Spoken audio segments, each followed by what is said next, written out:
আলতাফ হোসেন লিখেছেন, মসজিদের চেয়ারে বসে জামাতে নামাজ পড়া কতটুকু শরীয়ত সম্মত? মসজিদে চেয়ারে বসে নামাজ পড়তে পারবেন যদি আপনার রুকু সেজদা করার মতো সামর্থ্য না থাকে। চেয়ারে বসে আপনি ইশারায় সেজদা রুকু করতে হয়, এরকম অপারগ হন, অসুস্থ হন, মাযুর হন, তাহলে আপনার জন্য এটা জায়েজ আছে।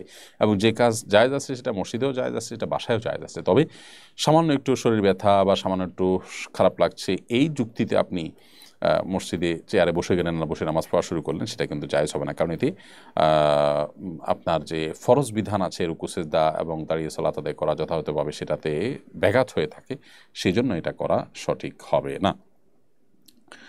মুন্নি আক্তার আপনি লিখেছেন, মহিলারা একা থাকার সময় এবং মাহরামের সঙ্গে থাকার সময় মাথায় কাপড় দিতে কি বাধ্য? মহিলারা যখন একাকী থাকবেন মাথায় কাপড় দিতে তারা বাধ্য নন। মাহরামের সাথে যখন থাকবেন তখনও তারা মাথায় কাপড় দিতে শরীয়ত দৃষ্টিকোণ থেকে বাধ্য নন। যখন তারা পরপুরুষের সামনে যাবেন তখন তাদের মাথার উপরে কাপড় খার একটু টেনে দিবেন, যাতে করে মাথা তো বটেই, এমনকি ফেসও তাদের পর্দার মধ্যে ঢেকে যায় এবং আবৃত হয়ে যায়। এটাই হলো নবী করিম সাল্লাল্লাহু আলাইহি সাল্লামের নির্দেশনা, কোরআনের নির্দেশনা। আল্লাহ বলেছেন, ইউদিনিনা আলাইহিন্না মিন জালাবিবিহিন্না, ঈমানদার নারীরা তারা যেন তাদের মাথার উপরে কাপড় যেন টেনে দেয়। এটা হলো গায়ের মাহরামদের সামনে। মাহরামদের সামনে, বাবা ভাই, তাদের সামনে মাথার উপরে কাপড় না থাকলে গুনাহ হবে না। তবে সামাজিক শালীনতা, সামাজিক যে সৌজন্যতা, সেই জায়গা থেকে বাবা ভাই, অন্যান্য মাহরাম, স্বামী ছাড়া অন্য যারা আছেন তাদের সামনে যথাসম্ভব মাথার উপরে কাপড় দিয়ে রাখা, এটা সামাজিক সৌজন্যতার খাতিরে উচিত এবং উত্তম কাজ। বাট এটা কোনো শরীয়ী দৃষ্টিকোণ থেকে ফরজ ওয়াজিব নয়। যদি কেউ মাথার কাপড় না রাখেন বাবার সামনে, ভাইয়ের সামনে, কোনো গুনাহ তার হবে না। যেহেতু সমাজে এটাকে সম্মান প্রদর্শন, অসম্মান প্রদর্শনের ব্যাপার মনে করে এবং এখানে ব্যক্তির উপরে কোনো প্রকার জুলুমও হয় না, অতএব মাথার কাপড় দিয়ে আপনি মাহরাম পুরুষদের সামনে থাকলে সেটা উত্তম হয়, ভালো হয়। জাস্ট আপনার প্রতি তাদের কোনো ভুল ধারণা তৈরি হলো না, সেই জায়গা থেকে শরীয়তের কোনো নির্দেশটা না যে আপনাকে সেখানে মাথা কাপড় দিয়ে থাকতে হবে। সো মাথা কাপড় পরে গেছে বা ছিল না, এর কারণে কোনো গুনাহ আপনার হবে না, এটা পরিষ্কার। রবিউল আউয়াল মাস শুরু হয়েছে, রসুলের প্রতি ভালোবাসা বৃদ্ধি করতে চাই, কিভাবে রসুল করিম সাল্লাল্লাহু আলাইহি ওয়াসাল্লামের প্রতি ভালোবাসা বৃদ্ধি করতে পারি? শুধু রবিউল আউয়ালে কেন? এই প্রশ্ন আমাদের বছর জুড়ে হওয়া উচিত। রবিউল আউয়াল এলে তোমারই গান গায়, রবিউল আউয়াল গেলে তোমায় ভুলে যাই, এটি আমাদের হওয়া উচিত নয়। যাই হোক, নবী করিম সাল্লাল্লাহু আলাইহি ওয়াসাল্লামের প্রতি ভালোবাসা, এটা শুধু রবিউল আউয়াল নয়, বছর জুড়ে আমাদের থাকতে হবে এবং এই ভালোবাসাটা আমাদের নাজাতের মূল মন্ত্র।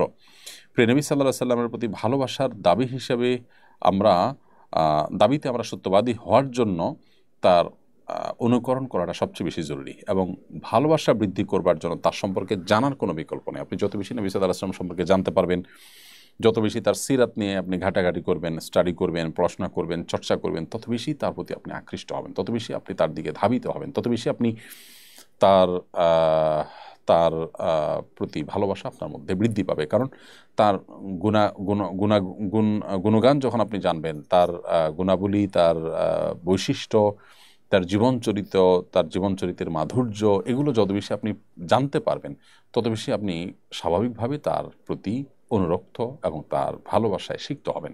সো তার ভালোবাসা বৃদ্ধি করবার জন্য এই কাজটি করবেন। এর বাইরে আল্লাহ সুবহানাহু ওয়া তাআলার কাছে আল্লাহর প্রিয় বান্দাদের ভালোবাসা চেয়ে দোয়া করার শিক্ষাও তিনি দিয়েছেন, নবী সাল্লাল্লাহু আলাইহি ওয়াসাল্লাম দিয়েছেন, সেটি আপনি পড়বেন। আল্লাহুম্মা ইন্নী আসআলুকা হুব্বাক, হে আল্লাহ আপনার কাছে আপনার ভালোবাসা চাই, ওয়া হুব্বা মান ইউহিব্বুক, এবং আপনাকে যারা ভালোবাসেন সেই মানুষগুলোর ভালোবাসা চাই। এখানে নবী সাল্লাল্লাহু আলাইহি ওয়াসাল্লামের ভালোবাসাও চলে আসবে। বিদায় সেটি আপনি করবেন, নবী সাল্লাল্লাহু আলাইহি ওয়াসাল্লাম জীবনী পড়বেন, তার জীবন চরিত্র পড়বেন, ইনশাআল্লাহ তার প্রতি ভালোবাসা বৃদ্ধি হবে। এমনি শফিকুল বাহার আপনি লিখেছেন, সিজদাতে চোখ খোলা নাকি বন্ধ রাখতে হয়? সিজদাতে চোখ খোলা রাখবেন নাকি বন্ধ রাখবেন?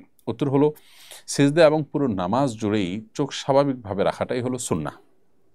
কারণ নবী করিম সাল্লাল্লাহু আলাইহি ওয়াসাল্লাম চোখ বন্ধ রাখার কোনো নির্দেশ দেননি বা তিনি রাখতেন বলে কোনো প্রমাণ নেই।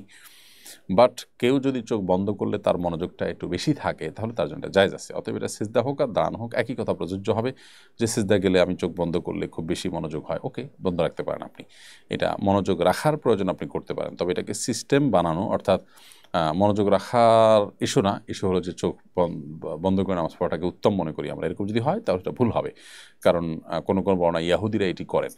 হ্যাঁ, মনোযোগের প্রয়োজনে যদি হয় তাহলে সেটা তো ভিন্ন একটা যৌক্তিক কারণ, ভ্যালিড কারণ আছে, সেই কারণের ভিত্তিতে আপনি চোখ বন্ধ করে নামাজ পড়তে পারেন।